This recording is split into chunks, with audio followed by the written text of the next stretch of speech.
أعوذ بالله من الشيطان الرجيم. بسم الله الرحمن الرحيم. إن الله عنده علم الساعة وينزل الغيث ويعلم ما في الأرحام وما تدري نفس ماذا تكسب غدا وما تدري نفس بأي أرض تموت ان اللہ علیم خبیر. بے شک اللہ تعالیٰ کے پاس ہی قیامت کا علم ہے اور وہی بارش برساتا ہے، اور ماں کے ارحام کے اندر جو چیز ہے وہ اس کو وہی جانتا ہے، اور کسی نفس کو یہ پتہ نہیں ہے کہ وہ کل کیا کرے گا، کیا کمائے گا، اور نہ ہی کسی نفس کو یہ پتہ ہے کہ وہ کون سی سرزمین کے اندر مرے گا. یقیناً اللہ خوب جانتا ہے، ہر چیز سے باخبر ہے.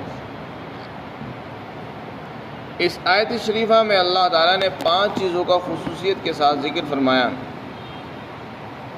ان کو مفاتیح الغیب کہتے ہیں، یعنی غیب کی کنجیاں. اللہ رب العزت کی جو صفت ہے وہ ہے عالم الغیب ہونا. عالم الغیب والشہادۃ العزیز الحکیم. اللہ غیب کا بھی جاننے والا ہے اور ہر شہادت یعنی ہر کھلی ہوئی چیزوں کو بھی جاننے والا ہے. ہر چھپی ہوئی چیزوں کو بھی جانتا ہے اور کھلی ہوئی چیزوں کو بھی جاننے والا ہے. عالم الغیب یہ اللہ کی شان ہے، اللہ کی صفت ہے اور اللہ کے ساتھ خاص ہے. اللہ تعالیٰ نے غیب کا علم کسی کو نہیں دیا ہے، اپنے ساتھ مخصوص رکھا ہے. قرآن کریم میں ہے قُلْ لَا يَعْلَمُ مَنْ فِي السَّمَاوَاتِ وَالْأَرْضِ الْغَيْبَ إِلَّا اللَّهُ. آسمان اور زمین میں کوئی نہیں جانتا غیب کو سوائے اللہ کے. غیب کے معنی چھپی ہوئی چیزیں، مغیبات جو ہماری نگاہوں سے اوجھل ہے، اس کو کوئی نہیں جانتا سوائے اللہ کے. اسی طرح فرمایا وَعِنْدَهُ مَفَاتِحُ الْغَيْبِ لَا يَعْلَمُهَا إِلَّا هُوَ. غیب کی کنجیاں اسی کے پاس ہے، اس کے سوا کوئی نہیں جانتا. یہاں پر 5 چیزوں کا خصوصیت کے ساتھ ذکر فرمایا کہ 5 چیزیں ایسی ہیں جن کو جو اللہ کے ساتھ مخصوص ہے، جن کا کسی کو علم نہیں ہے. سب سے پہلے فرمایا قیامت کا علم، کہ قیامت کا علم کسی کو نہیں. اللہ کے سوا کوئی نہیں جانتا کہ قیامت کب آئے گی، کس دن آئے گی، کچھ نہیں پتہ، صرف اللہ کو علم ہے. یہاں تک کہ ایک مرتبہ حضرت جبرائیل علیہ السلام آپ صلی اللہ علیہ وسلم کی خدمت میں آئے. حضرت ابو ہریرہ کی روایت ہے، اور انہوں نے کچھ سوالات کیے. ایک اجنبی آدمی کی شکل میں آئے، پوچھا کہ اسلام کیا ہے، تو آپ نے اس کا جواب دیا. ایمان کے بارے میں سوال کیا، آپ نے اس کا بھی جواب عنایت فرمایا. پھر انہوں نے احسان کی تعریف پوچھی تو آپ نے اس کا جواب بھی دیا. لیکن آخر میں جب انہوں نے پوچھا کہ یہ بتاؤ کہ قیامت کب آئے گی، تو آپ نے اس کے بارے میں جواب دیا مل مسئول عنہا بأعلم من السائل. فرمایا پوچھنے والا اور جس سے پوچھا جا رہا ہے، سائل پوچھنے والا اور مسئول دونوں برابر ہیں. یعنی کوئی ایک دوسرے سے زیادہ علم نہیں رکھتا قیامت کے بارے میں. جتنا علم تمہیں اتنا علم مجھ کو ہے. جیسے تمہیں معلوم نہیں ایسے مجھے بھی معلوم نہیں قیامت کب آئے گی. تو آپ نے ایمان کی تعریف بھی بتا دی، اسلام کی بھی تعریف فرما دی، لیکن قیامت کے بارے میں آپ نے نہیں بتایا. اس سے پتہ چلا کہ اللہ کے سوا کوئی نہیں جانتا کہ قیامت کب آئے گی. تو یہ قیامت کا علم اللہ کے ساتھ خاص ہے. اسی طرح فرمایا وَيُنَزِّلُ الْغَيْثَ. دوسری چیز ہے بارشوں کا برسانا. بارش کا علم بھی اللہ کو ہے، کب بارش ہوگی کب نہیں ہوگی، کتنی ہوگی کتنی نہیں ہوگی، کہاں ہوگی کہاں نہیں ہوگی. اس کا علم اللہ کو ہوتا ہے، اس کے سوا کسی کو علم نہیں ہے. وَيَعْلَمُ مَا فِي الْأَرْحَامِ. اسی طرح رحم کے اندر ماں کے پیٹ میں کیا چیز ہے، بچہ ہے یا کچھ اور ہے، بچہ کامل ہے یا ناقص ہے، مذکر ہے مؤنث ہے، لڑکا ہے لڑکی ہے، بیٹا ہے بیٹی ہے، اس کا علم صرف اللہ کو ہوتا ہے.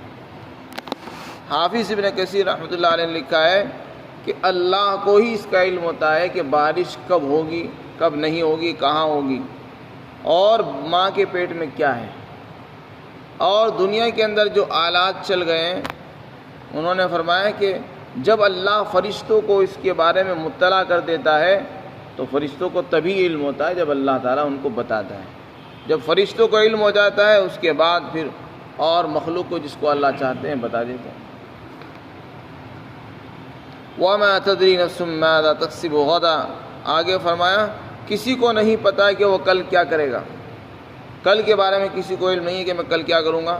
یہ بھی ہو سکتا ہے کہ کل کو موت آ جائے، ایسے بھی ہو سکتا ہے کہ کل کو بہت بڑا کام کریں، عبادت کریں، اللہ کو راضی کرنے والا کوئی عمل کریں، اور ایسے بھی ہو سکتا ہے کہ ناراضگی والا کوئی عمل کر بیٹھیں. تو کل کے بارے میں کوئی نہیں بتا سکتا کہ کل کیا ہوگا.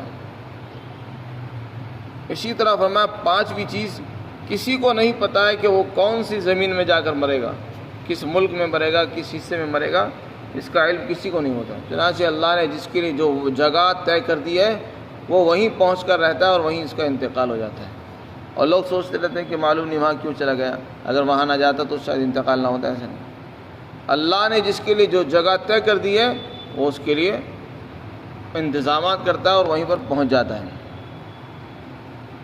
یہ پانچ چیزیں ان کا علم اللہ تعالیٰ نے اپنے ساتھ مخصوص فرمایا ہے. اس کا یہ مطلب نہیں کہ اللہ کو ان چیزوں کے علاوہ کسی اور کا علم نہیں ہے. اللہ کو ہر چیز کا علم ہے، اور غیب کی چیزیں ان پانچ کے علاوہ اور بھی بہت ہیں. یہاں پانچ چیزوں کا خصوصیت کے ساتھ ذکر فرمایا ہے. علامہ شبیر عثمانی رحمۃ اللہ علیہ نے اس آیت کی تفسیر میں لکھا ہے کہ غیب کی چیزیں دو طرح کی ہیں، ایک احکامات غیبیہ، احکام غیبیہ، اور ایک اقوان غیبیہ. احکام غیبیہ سے مراد تو یہ ہے کہ اللہ کا علم، اس کی صفات کا علم، اس کی ذات کا علم، اور احکامات شرعیہ، عبادات کے احکام وغیرہ. تو اللہ تعالیٰ ان چیزوں کا علم اپنے انبیاء کرام کو عطا فرما دیتا ہے اور انبیاء کے ذریعے دوسروں کو ہو جاتا ہے. اس کو احکام غیبیہ کہتے ہیں. اور ایک وہ علم ہے جس کا تعلق کائنات سے، نظام عالم سے، بارش کب ہوگی، کب زلزلہ آئے گا، کہاں خشکی ہوگی، کہاں پیداوار ہوگی، کہاں نہیں ہوگی، کہاں قحط پڑے گا. ان چیزوں کا علم اللہ کسی کو نہیں عطا فرماتا ہے، اب صرف اللہ کے ساتھ مخصوص ہے. ان میں بھی پانچ چیزوں کو خصوصیت کے ساتھ یہاں پر ذکر فرمایا. اس کی وجہ کیا ہے؟ اس کی وجہ مفسرین نے بیان کی کہ اصل میں کسی صاحب نے انہی پانچ چیزوں کے بارے میں سوال کیا تھا، اس لیے اللہ تعالیٰ نے پانچ چیزوں کا ذکر فرما دیا. حدیث پاک کے اندر ان کو مفاتیح الغیب فرمایا گیا ہے کہ ان کا علم سوائے اللہ کے اور کسی کو نہیں ہے. اب سوال یہ پیدا ہوتا ہے کہ لوگ یہ کہتے ہیں کہ اب تو اس زمانے کے اندر آلات، مشینیں ایسی ایجاد ہو گئی ہیں کہ ہر چیز بتا دیتی ہیں. بارش کے بارے میں پتہ چل جاتا ہے کہ بارش کب ہونے والی ہے، کب تک آئے گی، کئے دن آئے گی. اور یہ بھی معلوم ہو جاتا ہے کہ ماں کے پیٹ میں ایکس رے کے ذریعے سے کہ بچہ لڑکا ہے لڑکی ہے، یہ بھی علم ہو جاتا ہے. تو اس کا جواب یہ ہے کہ یہاں اللہ کا جو علم ہے اور یہ جو آلات کا علم ہے اس میں بڑا فرق ہے. لوگ جو کچھ بتا رہے ہیں وہ مشینوں کے ذریعے، مشینوں کے سہارے بتا رہے ہیں. اللہ کا علم کسی مشین کا محتاج نہیں. اللہ تعالیٰ کا جو علم ہے وہ ازلی ہے. ہمیشہ سے اللہ کو معلوم تھا کہ فلاں عورت کے یہاں بچہ پیدا ہوگا، فلاں عورت کے یہاں نہیں ہوگا، کس کے یہاں لڑکا ہوگا، کس کے یہاں نہیں ہوگا. اس کا علم اللہ کو پہلے سے ہی تھا جب سے دنیا قائم نہیں ہے. دنیا کے قائم ہونے سے پہلے بھی اللہ کو معلوم تھا. اور مشینوں والوں نے آج مشینیں ایجاد کی ہیں، آج ان کو اس کا علم ہو رہا ہے. اسی طرح اللہ کو معلوم تھا پہلے سے ہی کہ بارشیں کب ہوں گی، کہاں ہوں گی، کہاں نہیں ہوں گی. اور حافظ ابن کثیر نے اس کے بارے میں وضاحت سے فرما دیا کہ ان چیزوں کا علم تو اللہ ہی کو ہوتا ہے، لیکن جب اللہ تعالیٰ چاہتے ہیں تو فرشتوں کو بتا دیتے ہیں تو اس سے فرشتوں کا علم ہو جاتا ہے، اور جس کو چاہتے ہیں مخلوق میں سے اس کو اطلاع کر دیتے ہیں. ورنہ فرشتوں کو بھی پتہ نہیں ہوتا کہ بارش کب ہوگی. اللہ تعالیٰ جب ان کو حکم دیتے کہ جاؤ بارش سے برساؤ تو ان کو علم ہو جاتا ہے کہ آج بارش ہوگی. پھر جب وہ بادل اور آثار، نشانیاں، بارش کی علامتیں انسان اپنی مشینوں کے ذریعے دیکھتے ہیں تو وہ بھی کہہ دیتے ہیں کہ ہاں بارش ہوگی. ورنہ پہلے سے کوئی کیوں نہ کہہ دے کہ بارش ہوگی. ایک سال پہلے کی خبریں کوئی کیوں نہ بتا دے گا ایک سال کے بعد کیا ہوگا. فرمایا وَيُنَزِّلُ الْغَيْثَ، اور وہ بارش سے وہی برساتا ہے. اور رحم کے اندر ماں کے پیٹ میں کیا کیا چیزیں، اس کا یہ بھی علم اللہ کو ہے.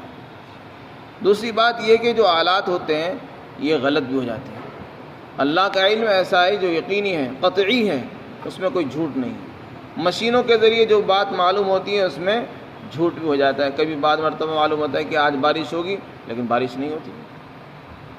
مشینیں تو بتا دیتی کہ بارش ہوگی، لیکن بارش کس حصے میں ہوگی اس کا علم نہیں۔ بعض مرتبہ ایسا ہوتا ہے کہ مشینیں بتا دی، ایکس رے بتا دیتے ہیں کہ ماں کے پیٹ میں بچہ ہے، لیکن بعد میں پتہ چلتا ہے کہ بچہ نہیں، وہ تو رسول ہی ہے۔ تو مشینوں کا جو علم ہے وہ قطعی نہیں ہو سکتا، وہ تو ظنی ہے، تخمینے اور اندازے ہیں، اور وہ بھی مشینوں کا علم ہے، مشینوں کی مدد سے وہ معلوم کر رہے ہیں، ورنہ اگر ان کو علم ہوتا تو بچہ شروع سے ہی بتا سکتے تھے۔ اسی طرح کسی کو پتہ نہیں کہ کل وہ کیا کرے گا، کیا کمائے گا، اور کسی کو پتہ نہیں کہ وہ کون سی سرزمین میں انتقال کرے گا، اور اسی طرح قیامت کا علم صرف اللہ کے سوا کسی کو نہیں۔ اللہ کے رسول نے بھی فرمایا کہ قیامت کی جو علامت ہے وہ تو میں بتا سکتا ہوں، لیکن قیامت کا علم مجھے بھی نہیں۔ تو پھر آپ نے ان کی قیامت کی نشانیاں کچھ بتائی ہیں۔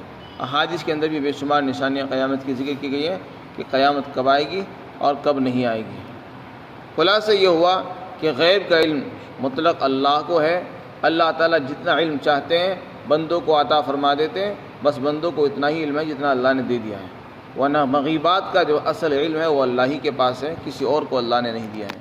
جو لوگ یہ کہتے ہیں کہ اللہ کے رسول صلی اللہ علیہ وسلم بھی غیب کا علم رکھتے تھے، وہ اہل سنت والجماعت کی عقیدے کے خلاف ہیں۔ غیب کا علم اللہ کو ہے۔ قرآن کریم کی آیات سے صراحتاً معلوم ہوتا ہے قل لا يعلم من في السماوات والارض الغیب الا اللہ، اللہ کے سوا غیب کو نہ آسمان والے جانتے ہیں نہ زمین والے جانتے ہیں۔ اللہ نے قرآن میں صاف فرما دیا ہے۔ آپ صلی اللہ علیہ وسلم کو اگر غیب کا علم ہوتا تو آپ قیامت کے بارے میں خود بتاتے کہ ہاں قیامت کب آئے گی۔ جب جبرائیل فرشتے نے پوچھا کہ قیامت کب آئے گی تو آپ نے جواب نہیں دیا، منع کر دیا کہ اس جواب کے بارے میں تو جتنا مجھے علم ہے اتنا ہی تم کو علم ہے۔ اسی طرح کے بہت سے واقعات ہیں۔ ایک مرتبہ بیر معونہ کا واقعہ پیش آیا۔ ایک آدمی بنو عامر کا جس کا نام عامر بن مالک ہے، وہ آپ صلی اللہ علیہ وسلم کے پاس آیا، آپ نے اس کو اسلام کی دعوت دی، کہنے لگا میں مسلمان تو ہو جاؤں گا لیکن میری قوم کے لوگ اس بات کو پسند نہیں کریں گے، میں چاہتا ہوں کہ پہلے آپ میری قوم کے لوگوں کو دعوت دو، اگر وہ مسلمان ہو گئے تو مجھے کوئی اعتراض نہیں۔ چنانچہ آپ نے 70 بڑے بڑے صحابہ جو بڑے قاری تھے، قرآن کے پڑھنے والے، قرآن کا علم رکھنے والے تھے، 70 صحابہ کو اس کے ساتھ روانہ کر دیا تاکہ وہ اس کی قوم کو تبلیغ کریں، دعوت دیں، ان کو قرآن سکھائیں، دین سکھائیں۔ 70 صحابہ کو روانہ کیا۔ راستے میں جب پہنچے، بیر معونہ پر ایک کنواں تھا، اس کنویں پر جب پہنچے تو اسی عامر بن مالک کا ایک بھتیجا تھا جس کا نام تھا عامر بن طفیل، اس کو مسلمانوں سے بڑی عداوت اور دشمنی تھی۔ وہ آیا اور اپنی قوم سے کہنے لگا کہ چلو مسلمانوں سے مقابلہ کرتے ہیں۔ مسلمانوں نے اپنا ایک آدمی قاصد کے طور پر حضور صلی اللہ علیہ وسلم کا خط پہنچانے کے لیے بنو عامر کے پاس بھیجا، تو ایک آدمی نے ان کی پشت میں ایسا نیزہ مارا جو آر پار ہو گیا۔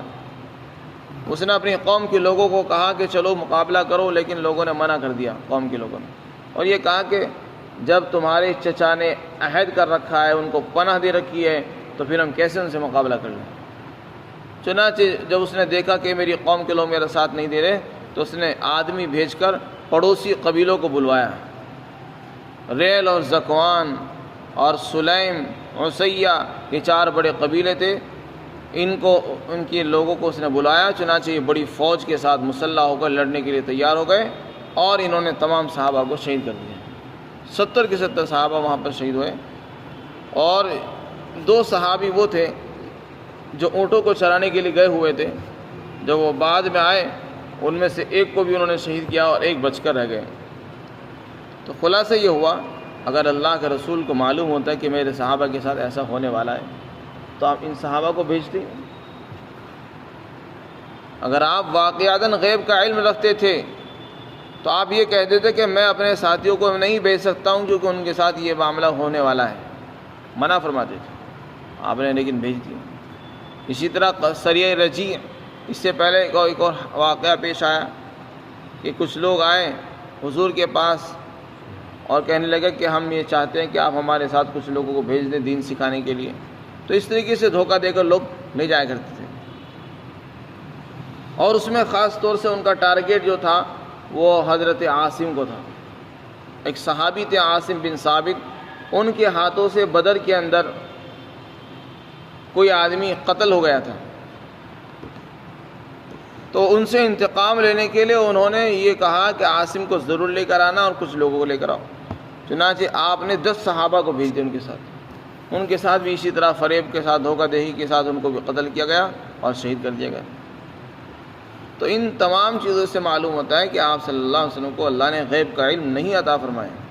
بس اللہ نے جتنا علم دیا ہے احکامات کا، احکام غیبیہ کا، بس وہی ان کو علم ہے، اس کے سوا کسی اور چیز کا علم نہیں.